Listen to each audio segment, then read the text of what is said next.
तुम्हा सर्वांचं माझ्या यूट्यूब चॅनलमध्ये पुन्हा एकदा स्वागत आहे. तर आजच्या व्हिडिओमध्ये आपण इयत्ता 10वीचा जो इतिहास विषय आहे, त्या इतिहास विषयामध्ये प्रकरण क्रमांक 8 आहे पर्यटन आणि इतिहास.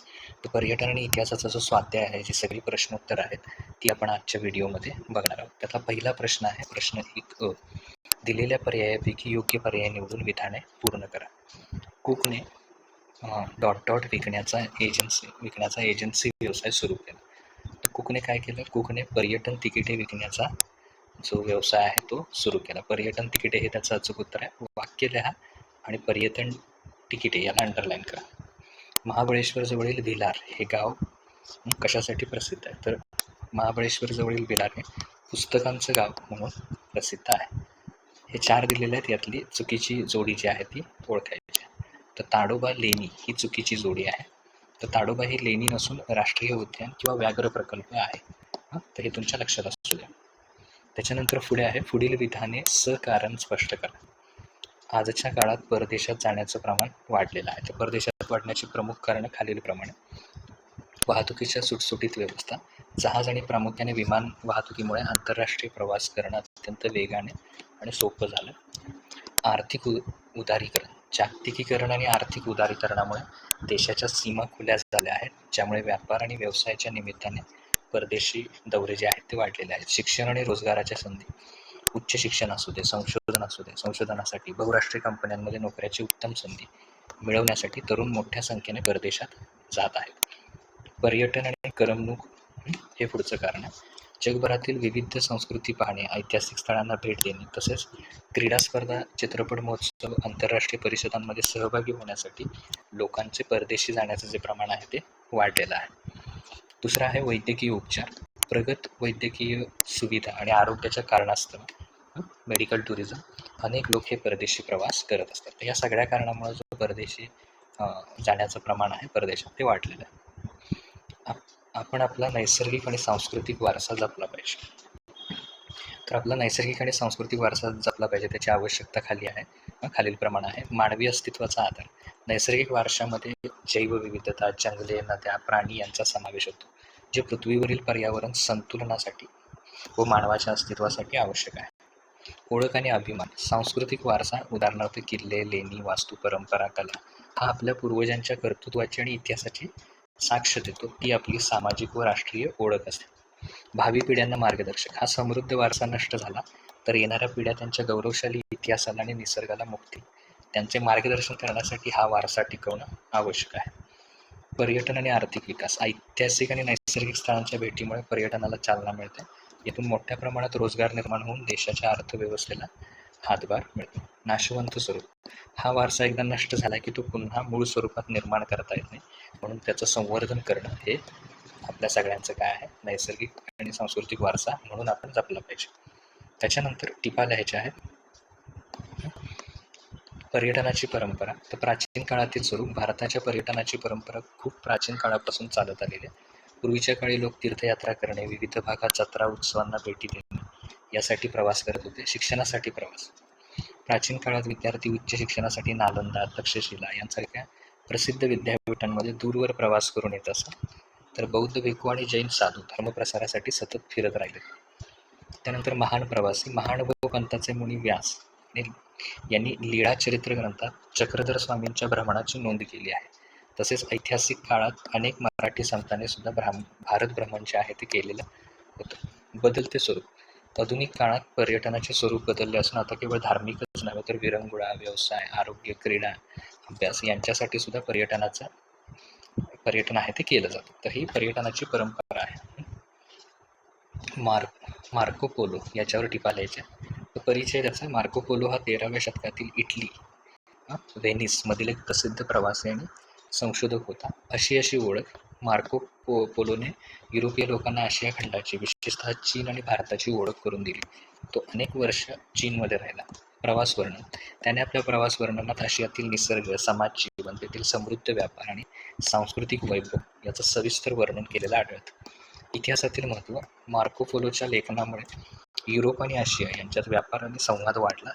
तसेच युरोपातील पुढील शोध मोहिमांना आणि भूगोलाच्या अभ्यासासाठी सुद्धा त्यानं जे प्रवास वर्णन केलं त्याचा उपयोग झाला, चालना मिळाली त्यामुळे.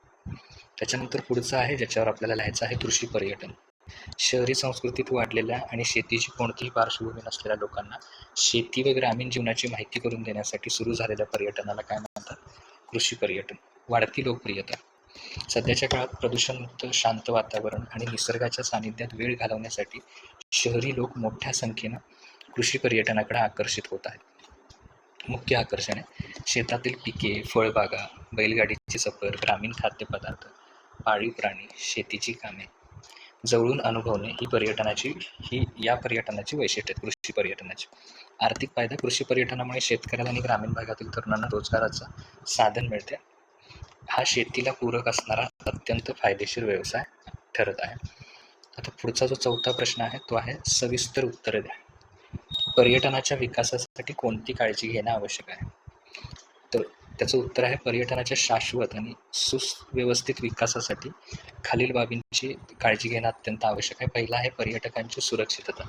पर्यटकांना प्रवासात आणि पर्यटनस्थळी सुरक्षिततेची हमी मिळणं महत्त्वाचं आहे. यासाठी चोख पोलीस बंद, रात्रीच्या वेळी पुरेशी प्रकाश व्यवस्था, आपत्कालीन वैद्यकीय सेवा उपलब्ध असायला हव्यात, ही काळजी घेणं गरजेचं आहे. दुसरं सुविधांची उपलब्धता. पर्यटन स्थळावर चांगल्या दर्जाच्या निवास व्यवस्था म्हणजे हॉटेल्स, रिसॉर्ट्स असतील, स्वच्छ प्रसाधने, टॉयलेट्स वगैरे, पिण्याच्या शुद्ध पाण्याची सोय गरजेचं आहे. ऐतिहासिक वास्तूंचे जतन. ऐतिहासिक किल्ल्यांवर, लेण्यांमध्ये किंवा स्मारकांमध्ये नाव लिहिणे, भिंती खराब करणे, कचरा टाळणे यासारख्या गोष्टींना आळा घातला पाहिजे. प्राचीन वस्तूंचे मूळ स्वरूप न बदलता त्याचं संवर्धन केलं पाहिजे. माहिती केंद्राची स्थापना. विदेशी आणि स्थानिक पर्यटकांसाठी विविध भाषांमध्ये माहिती देणारे मार्गदर्शक, गाईड्स, नकाशे, माहिती पुस्तिका, डिजिटल पुस्तक उपलब्ध करून द्यावे. पर्यावरणाचं रक्षण. पर्यटन स्थळांना विकास करताना तेथील निसर्गाला, प्राण्यांना आणि वनस्पतींना हानी पोचणार नाही याची काळजी घ्यावी. प्लास्टिक वापरावर बंदी घालून कचऱ्याचं योग्य व्यवस्थापन करायला हवं. त्याच्यानंतर पुढे आहे दिव्यांग पर्यटकांची सोय. शारीरिकदृष्ट्या अक्षम म्हणजे दिव्यांग पर्यटकांसाठी रॅम्प, विशेष व्हीलचेअर आणि इतर आवश्यक सुविधांची निर्मिती करायला हवी. त्याच्यानंतर दुसरा मुद्दा आहे त्याचा पर्यटन व्यवसायामुळे स्थानिक पातळीवर रोजगार निर्मिती कशी होते. पर्यटन हा एक बहुआयामी व्यवसाय आहे ज्याच्या विकासामुळे स्थानिक लोकांना थेट म्हणजे प्रत्यक्ष किंवा अप्रत्यक्ष स्वरूपात मोठ्या प्रमाणात रोजगार मिळतो. जसं उदाहरणार्थ वाहतूक क्षेत्र. पर्यटनस्थळी पर्यटकांची ये जा वाढल्यामुळे तिथले रिक्षा चालक असतील, टॅक्सी चालक, बस ड्रायव्हर, खाजगी वाहन चालकांना मोठ्या प्रमाणात रोजगार मिळतो. निवास आणि खानावळ. पर्यटकांच्या राहण्यासाठी हॉटेल्स, लॉज, होमस्टे आणि जेवणासाठी रेस्टॉरंट, ढाबे, स्थानिक खाद्यपदार्थांचे स्टॉल चालवणाऱ्यांना सुद्धा त्यातून व्यवसाय मिळतो. तिथे काम करणारे शेफ, वेटर, मॅनेजर्स यांना सुद्धा काय होतं, रोजगार मिळतो. स्थानिक वस्तू व हस्तकला. प्रत्येक पर्यटनस्थळी काहीतरी खासियत असते. स्थानिक कारागीर, विणकर, हस्तकलेच्या वस्तू बनवणारा, उदाहरणार्थ कोल्हापुरी चपला असतील, पैठणी, लाकडी खेळणी, यामुळे मोठी बाजारपेठ त्या ठिकाणी तयार होत असते. पर्यटन मार्गदर्शक व छायाचित्रकार. ऐतिहासिक व सांस्कृतिक स्थळांची माहिती देण्यासाठी स्थानिक तरुणांना गाईड म्हणून काम मिळू शकतं. तसंच फोटो काढून देणारे व्यावसायिक छायाचित्रकार, फोटोग्राफर्स यांना सुद्धा त्यातनं रोजगार मिळतो. पुढे आहे पूरक सेवा व व्यापार. पर्यटन स्थळांच्या परिसरात किराणा दुकाने, भाजीपाला विक्रेते, दुग्ध व्यवसाय आणि करमणुकीची साधने चालवणाऱ्यांना स्थानिक लोकांच्या आर्थिक उत्पन्नात भर पडते. त्याच्यानंतर पुढे आहे आपल्या परिसराच्या पर्यटनाच्या दृष्टीने कसा विकास करा. तर तुम्ही असं लिहायचं उत्तरामध्ये, माझ्या परिसराचा पर्यटनाच्या दृष्टीने आदर्श विकास करण्यासाठी मी खालील उपाययोजना करेन. त्यातलं पहिलं आहे स्वच्छता आणि सुशोभीकरण. परिसरातील ऐतिहासिक वास्तू, उद्याने, मंदिरे किंवा नैसर्गिक ठिकाणे यांची नियमित स्वच्छता राखण्यासाठी स्थानिक पातळीवर स्वच्छता मोहीम राबवेन. ठिकठिकाणी कचराकुंड्या बसवून परिसर सुशोभीकरण करेन. माहितीचा अधिकार. माझ्या परिसरातील वैशिष्ट्यपूर्ण ठिकाणांची माहिती, फोटो, व्हिडिओ सोशल मीडिया जसं की यूट्यूब आहे, इंस्टाग्राम आहे, वेबसाईटच्या माध्यमातून जास्तीत जास्त लोकांपर्यंत पोहोचवेन जेणेकरून पर्यटक तिथे आकर्षित होतील. मूलभूत सुविधांची निर्मिती. ग्रामपंचायत किंवा स्थानिक प्रशासनाच्या मदतीने पर्यटकांसाठी पिण्याचं पाणी, बसण्याची व्यवस्था, वाहनतळ, फिरण्यासाठी चांगले रस्ते यांना प्राधान्य देता देईल असं लिहायचं तुम्ही. स्थानिक संस्कृती आणि खाद्यपदार्थांना चालना. पर्यटकांसाठी स्थानिक पारंपरिक खाद्यपदार्थ महोत्सव, फूड फेस्टिवल आयोजित करेन ज्यामुळे लोकांना आमच्या संस्कृतीची ओळख होईल आणि स्थानिक महिला बचत गटांना सुद्धा रोजगार मिळेल. होमस्टे संकल्पना. परिसरातील रिकाम्या घरांमध्ये पर्यटकांना राहण्याची सोय, ग्रामीण जीवनाचा अनुभव घेण्याची सोय. होमस्टे उपलब्ध करून देण्यासाठी गावकऱ्यांना प्रोत्साहित करेन. स्वागतशील वातावरण, पर्यटकांशी सौजन्यानं आणि आदरानं वागण्याचं महत्त्व परिसरातील व्यावसायिक नागरिकांना पटवून देईन, जेणेकरून पर्यटक वारंवार जे आहेत ते या परिसराला भेट देतील. आता त्यातला 5वा प्रश्न आहे, संकल्पना चित्र जे आहे ते पूर्ण करायचं. जागतिक वारसा स्थळे, नैसर्गिक वारसा, त्याचं एक उदाहरण द्या. लेणी, रेल्वे स्टेशन, अभयारण्य, प्रत्येकाचं एक एक उदाहरण द्यायचं. तर लेणींचं उदाहरण काय देऊ शकता जागतिक वारशामध्ये? अजिंठा वेरूळ लेणी. नैसर्गिक वारसा कास पठार, railway station Chhatrapati Shivaji Maharaj terminus, अभयारण्य काझीरंगा राष्ट्रीय उद्यान. तर ही उदाहरणं तुम्ही देऊ शकता. त्याच्यानंतर पुढे आहे प्रश्न क्रमांक 6. पुढील प्रश्नांची सविस्तर उत्तरे लिहा. तर पर्यटनाशी संबंधित व्यावसायिक क्षेत्रे कुठली आहेत ती स्पष्ट करायची. तर पहिला आहे निवास व्यवस्था. सुरुवातीला असं लिहू शकता, पर्यटन हा अत्यंत मोठा आणि व्यापक उद्योग आहे. या व्यवसायामुळे अनेक पूरक क्षेत्रांचा विकास होतो. त्याच्याशी संबंधित व्यावसायिक क्षेत्रे खालीलप्रमाणे. पहिला आहे निवास व्यवस्था. पर्यटकांच्या राहण्यासाठी लागणारी हॉटेल्स, लॉजेस, रिसॉर्ट्स, होमस्टे, धर्मशाळा या क्षेत्रात मोठ्या प्रमाणावर रोजगाराच्या आणि व्यवसायाच्या संधी उपलब्ध असतात. खाणपान व्यवस्था, पर्यटकांसाठी जेवणाची सोय, उपाहारगृहे, सोय करणारी उपाहारगृहे, हॉटेल्स असतील, ढाबे, कॉफी शॉप्स, स्थानिक खाद्यपदार्थांचे स्टॉल, हे मोठी व्यावसायिक क्षेत्र आहे. दुसरं आहे वाहतूक क्षेत्र. पर्यटकांना एका ठिकाणाहून दुसऱ्या ठिकाणी नेण्यासाठी विमान सेवा असेल, रेल्वे, खाजगी बसेस, ट्रॅव्हल्स एजन्सी, टॅक्सी, रिक्षा वाहतूक या क्षेत्रांना मोठा व्यवसाय मिळतो. पर्यटन एजन्सी आणि मार्गदर्शन, पर्यटनाचे नियोजन करणाऱ्या कंपन्या, उदाहरणार्थ थॉमस कुक, केसरी, पिनावड या ज्या कंपन्या आहेत, आणि ऐतिहासिक किंवा प्रेक्षणीय स्थळांची माहिती देणारे व्यावसायिक गाईड्स हे एक महत्त्वाचं क्षेत्र बनलेलं आहे. हस्तकला आणि स्थानिक वस्तूंची विक्री, पर्यटन स्थळांवरील स्थानिक कलाकुसरीच्या वस्तू, कपडे, स्मृतिचिन्हे, तेथील प्रसिद्ध उत्पादने विकणारी दुकाने, बाजारपेठा, यातून स्थानिक कारागिरांना रोजगार मिळतो. करमणूक आणि मनोरंजन, पर्यटकांच्या मनोरंजनासाठी सांस्कृतिक कार्यक्रम, लोकनृत्य, साहसी खेळ, ट्रॅकिंग असेल, वॉटर स्पोर्ट्स असेल, करमणूक केंद्र चालवणं, हे सुद्धा एक मोठं व्यावसायिक क्षेत्र आहे. त्यानंतर दुसरा प्रश्न आहे, पर्यटनाचे कोणतेही 3 प्रकार स्पष्ट करा. आधुनिक काळात पर्यटनाचं उद्दिष्ट आणि स्वरूप यानुसार अनेक प्रकार पडतात. त्यातील 3 प्रकार आहेत. ते 3 प्रकार इथं आपण लिहूया.